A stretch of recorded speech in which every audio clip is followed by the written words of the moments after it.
여러분, 군대에서 가장 무서운 게 뭔지 아십니까? 총도 아니고 폭탄도 아닙니다. 바로 권력입니다. 27살 늦깎이 이병 한 명이 있었습니다.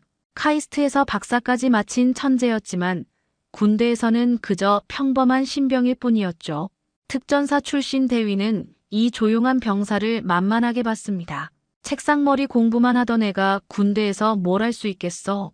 하지만 그 대위는 몰랐습니다. 이 병사가 누구인지, 그리고 자신이 얼마나 큰 실수를 하고 있는지를. 한 통의 전화가 모든 걸 바꿔놓았습니다. 누구 딸의 사위냐가 문제가 아니다. 병사를 그렇게 다룬 게 문제다. 권위와 원칙이 맞붙었을 때 과연 누가 이길까요? 한 병사의 용기가 어떻게 전체 군대를 바꿀 수 있을까요? 지금부터 그를 몰라봤던 죄의 이야기를 시작하겠습니다. 저는 정윤호입니다. 27살에 이병으로 입대했죠. 카이스트에서 학사부터 박사까지 모든 과정을 마쳤습니다. 인공지능과 로봇공학을 전공했어요. 동기들은 이미 사회에서 자리를 잡고 있을 나이에 저는 군복을 입고 있었습니다.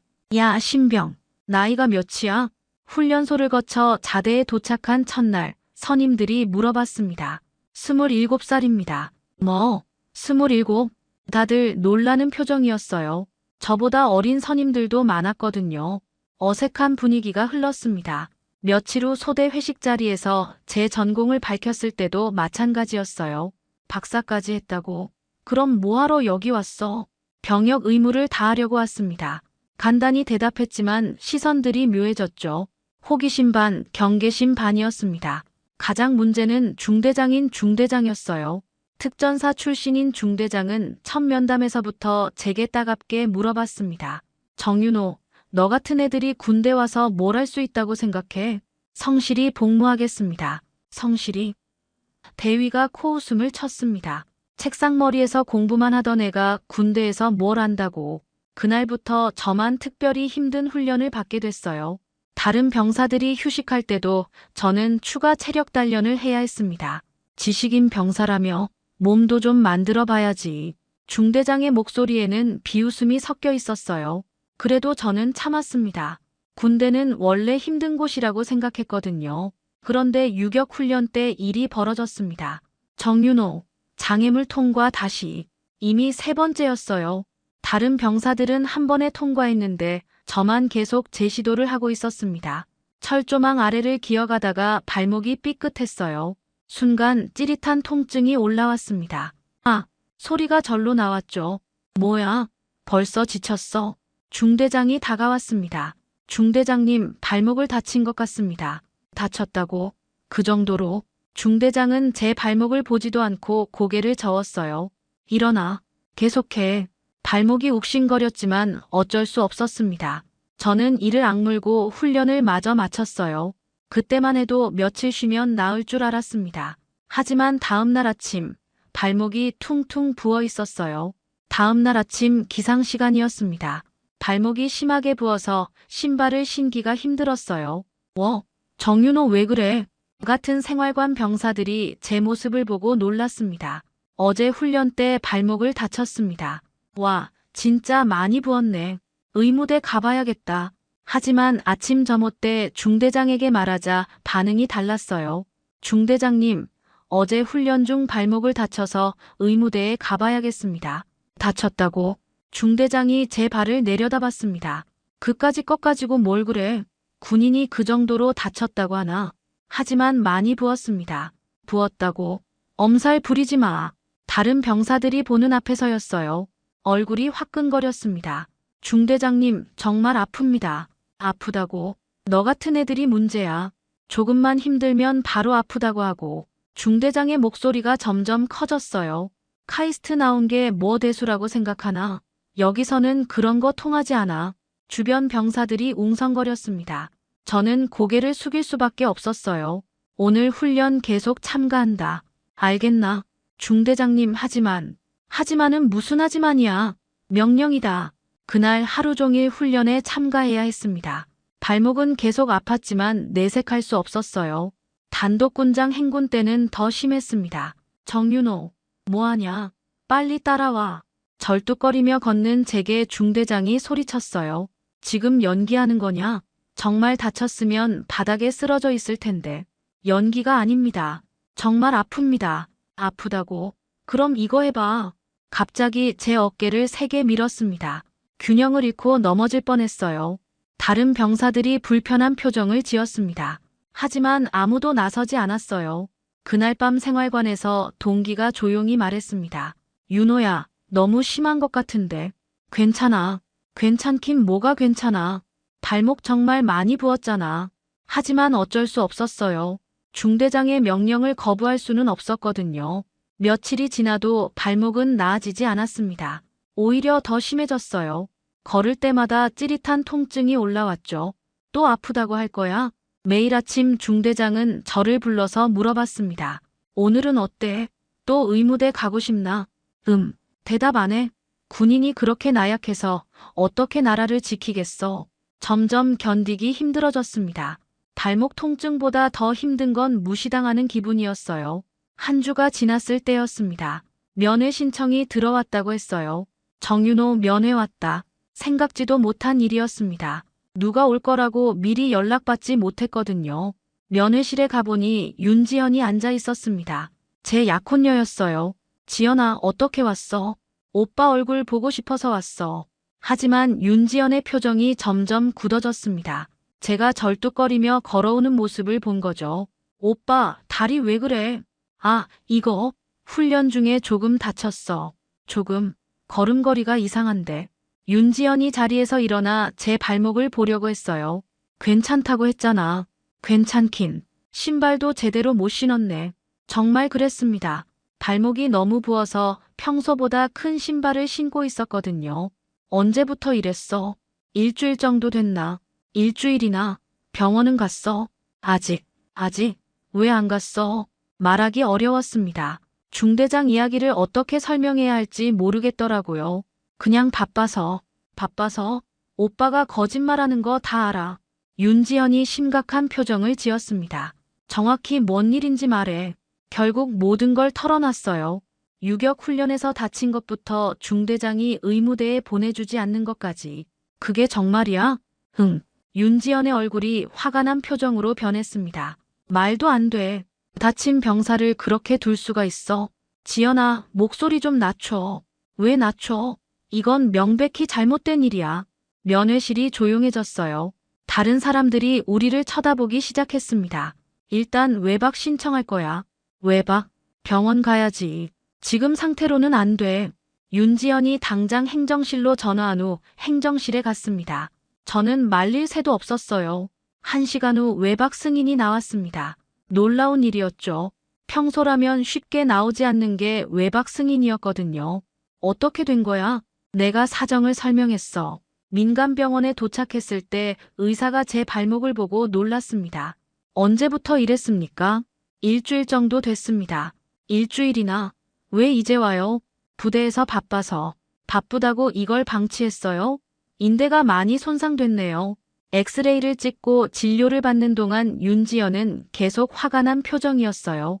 오빠, 이거 진단서 받아. 진단서? 당연하지. 이런 상태로 훈련을 시킨 게 말이 돼. 병원에서 나오면서 윤지연이 말했습니다. 오빠, 미안해. 내가 몰랐어. 뭘 미안해해.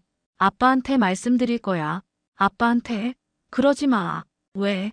이건 명백히 잘못된 일이야. 하지만 윤지연의 마음은 이미 정해진 것 같았습니다. 다음 날 부대로 복귀했을 때 분위기가 이상했습니다. 윤호야, 어제 뭔 일 있었어? 동기가 조용히 물어봤어요. 그냥 병원 다녀왔습니다. 병원만? 대대장이 너 찾고 있던데. 가슴이 철렁했습니다. 뭔가 일이 커진 것 같았어요. 곧 대대장실로 호출됐습니다. 정윤호 이병 정윤호, 예, 들어가겠습니다. 대대장이 심각한 표정으로 앉아 있었어요. 그 옆에는 중대장도 있었습니다. 어제 민간병원에 다녀왔다고 들었다. 예, 그렇습니다. 발목 부상이라고. 예, 맞습니다. 대대장이 진단서를 들여다봤습니다. 인대 손상이라고 나와 있네. 언제부터 아팠나?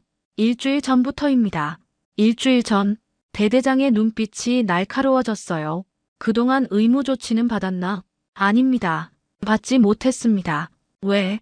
말하기 어려웠습니다. 중대장이 바로 옆에 있었거든요. 대답해봐. 중대장이 끼어들었습니다. 대대장님, 이 병사가 엄살을 부렸습니다. 실제로는 별로 심하지 않았습니다. 엄살? 대대장이 다시 진단서를 봤어요. 이게 엄살인가? 의사가 2주 안정이라고 써놨는데 그건 이상호 대위, 잠깐 나가 있어. 예, 알겠습니다. 중대장이 나간 후 대대장이 다시 물어봤습니다. 솔직히 말해봐. 정확히 뭔 일이었나?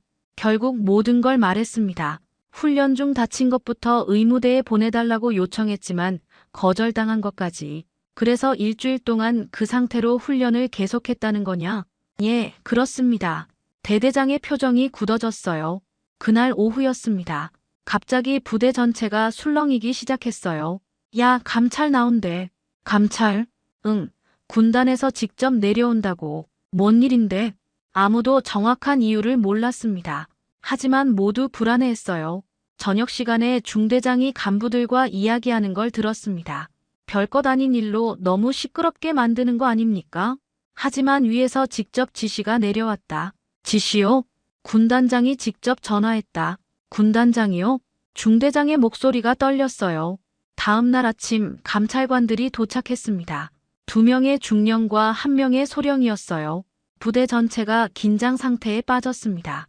정윤호 이병 감찰실로 오라고 하네. 감찰실에? 응, 바로. 감찰실에 들어가니 감찰관이 친절하게 말했습니다. 편하게 앉아. 우리는 사실만 확인하러 왔다. 예, 알겠습니다. 내 발목 부상에 대해 물어보겠다. 솔직하게 대답하면 된다. 차근차근 질문이 이어졌어요. 언제 다쳤는지, 어떻게 다쳤는지, 의무 조치는 받았는지. 이상호 대위가 의무대에 보내주지 않았다고. 예, 그렇습니다. 이유가 뭐라고 하던가? 엄살이라고 했습니다. 감찰관이 무언가를 적었어요. 다른 부당한 대우는 없었나? 있으면 말해도 된다. 우리는 사실을 확인하려는 거다. 그제서야 그동안 참았던 이야기들을 털어놨습니다. 감찰이 시작된 지 이틀째였습니다. 부대 전체가 조사를 받고 있었어요. 정윤호만의 문제가 아니네. 감찰관들끼리 대화하는 소리가 들렸습니다. 다른 병사들도 비슷한 증언을 하고 있어. 정말 그랬습니다. 감찰관들이 여러 병사들을 불러서 조사하고 있었거든요. 점심시간에 동기가 조용히 말했습니다. 윤호야, 나도 감찰관한테 말했어. 뭘? 이상호 대위가 너한테만 그런 게 아니었다고. 무슨 뜻이야? 김일등도 지난주에 비슷한 일 있었잖아. 감기 걸렸는데 꾀병이라고 해서 의무대 못 갔던 거. 그제서야 기억났습니다. 김일등이 고열에 시달렸는데도 이상호 대위가 의무대에 보내주지 않았던 일이 있었어요. 그것도 말했어? 응. 그리고 박상병 일도. 박상병은 가족 상황이 어려워서 휴가를 신청했는데 이상호 대위가 거절했던 사람이었습니다. 정당한 이유였는데도 안 보내줬다고 했어. 감찰이 계속되면서 더 많은 사실들이 드러났습니다. 기록도 조작했네. 감찰관이 서류를 보며 말했어요. 의무대 방문 기록이 없어. 아예 빠져 있어. 그게 무슨 뜻입니까? 병사가 아프다고 신고했는데 기록에는 없다는 뜻이야. 행정 담당자가 당황했습니다. 저희는 대위님이 필요 없다고 해서 대위 판단으로 의무 조치를 거부할 수 있나? 아닙니다. 그럴 수 없습니다. 감찰관의 목소리가 차가워졌어요. 사흘째 되는 날 저를 다시 불렀습니다. 정윤호, 마지막으로 확인할 게 있다. 예, 말씀하십시오. 너는 이번 일로 뭘 원하나? 생각해 본 적이 없는 질문이었어요. 저는 원칙대로 조치받기만 원합니다. 원칙대로? 예. 다친 병사는 치료받을 권리가 있다고 생각합니다. 개인적인 복수나 보복은 원하지 않나? 아닙니다. 그런 건 원하지 않습니다.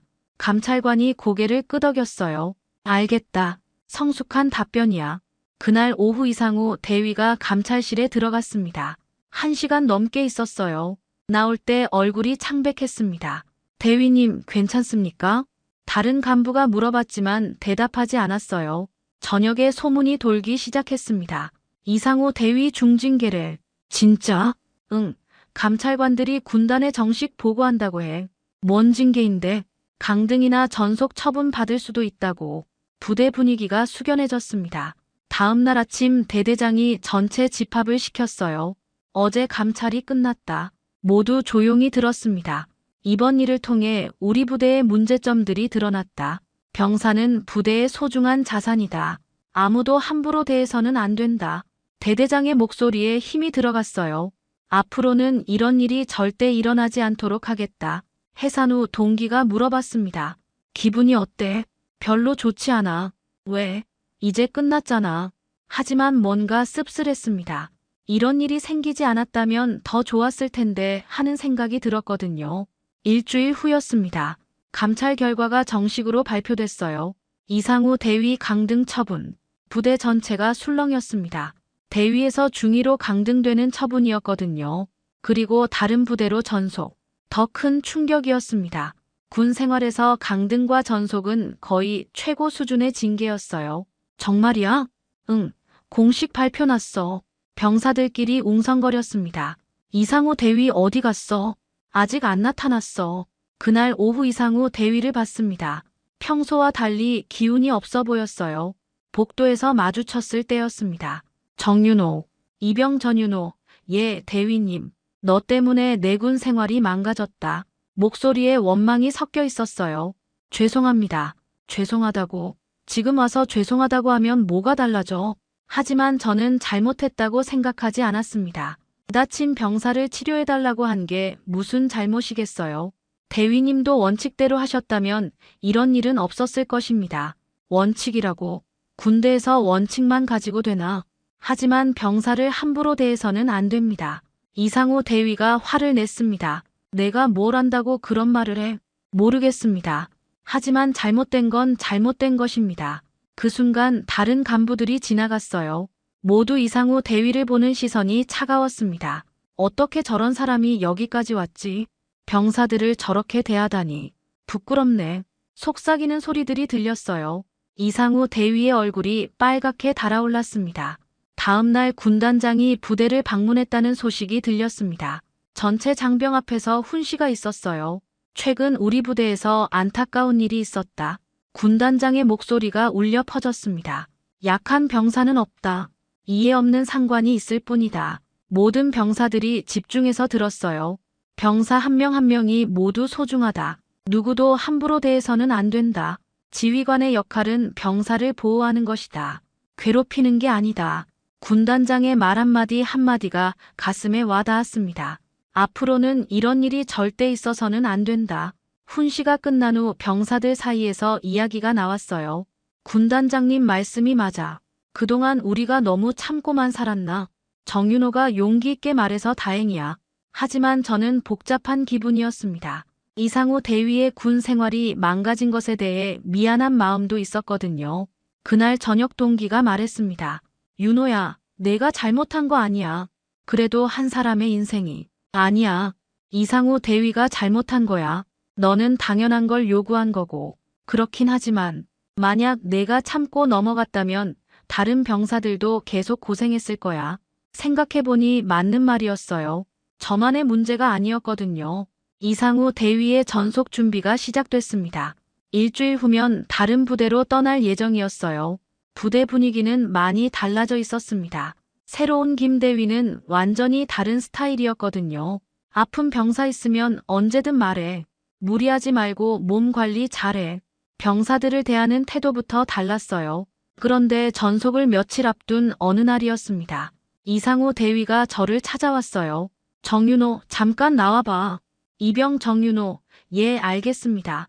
부대 뒤편 조용한 곳으로 갔습니다. 평소 같으면 긴장했을 텐데 이제는 그렇지 않았어요. 이상우 대위가 한참 동안 말을 못했습니다.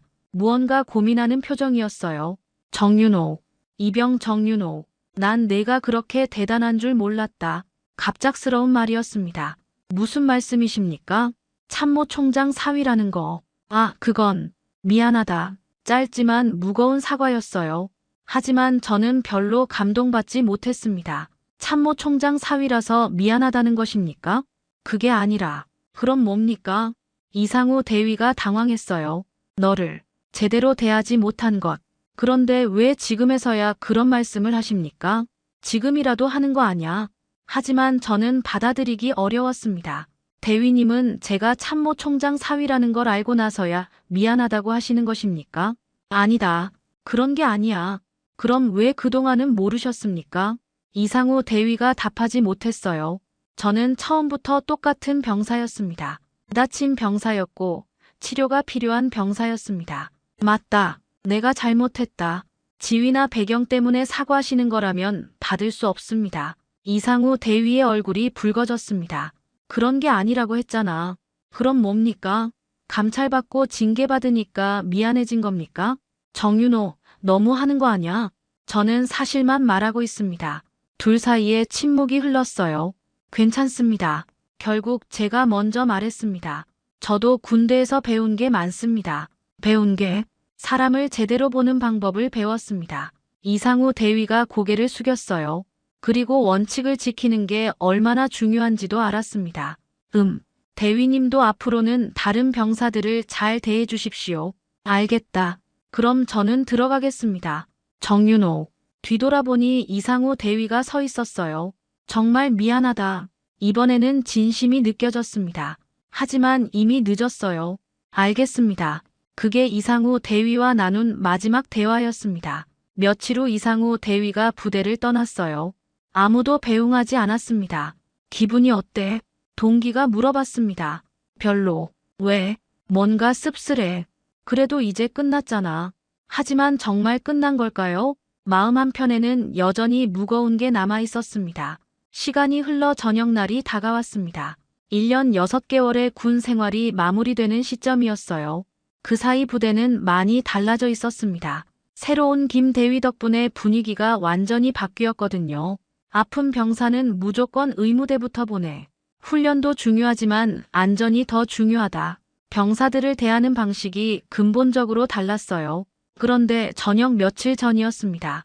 후임들이 저를 찾아왔어요. 병장님, 이거 받아주십시오. 이게 뭐야? 편지 다발이었습니다. 중대 전체 병사들이 쓴 감사 편지였어요. 병장님 덕분에 우리가 편해졌습니다. 무슨 소리야? 정말입니다. 병장님이 용기 내주셔서 부대가 달라졌습니다. 편지를 읽어보니 놀라웠습니다. 병장님처럼 살고 싶습니다. 병장님이 보여준 용기를 잊지 않겠습니다. 원칙을 지키는 게 얼마나 중요한지 배웠습니다. 가슴이 뭉클해졌어요. 이런 거 쓸 필요 없었는데. 아닙니다. 진심입니다. 김일등이 말했습니다. 병장님 보고 많이 배웠습니다. 잘못된 건 잘못되었다고 말하는 용기를. 박상병도 끼어들었어요. 저도 이제는 부당한 일 있으면 말할 수 있을 것 같습니다. 그래, 그렇게 해야 해. 저녁 당일 아침이었습니다. 마지막 점호에 참석했어요. 김 대위가 말했습니다. 정윤호 병장, 앞으로 나와. 예. 1년 6개월 동안 고생 많았다. 감사합니다. 특히 우리 부대가 더 나은 곳이 되는데 기여했다고 생각한다. 과찬입니다. 저녁 후에도 건강하고 성공적인 삶 살기 바란다. 감사합니다. 점호가 끝난 후 병사들이 모두 모였습니다. 정윤호 병장님, 병장님 잊지 않겠습니다. 연락 꼭 드릴게요. 짐을 챙기고 부대 정문을 나서는 순간이었어요. 지연이 기다리고 있었습니다. 고생했어, 오빠. 응, 이제 끝났네. 어때? 기분이 복잡해. 왜? 많은 걸 배웠어. 좋은 것도 있고 안 좋은 것도 있고. 차 안에서 지연이 물어봤습니다.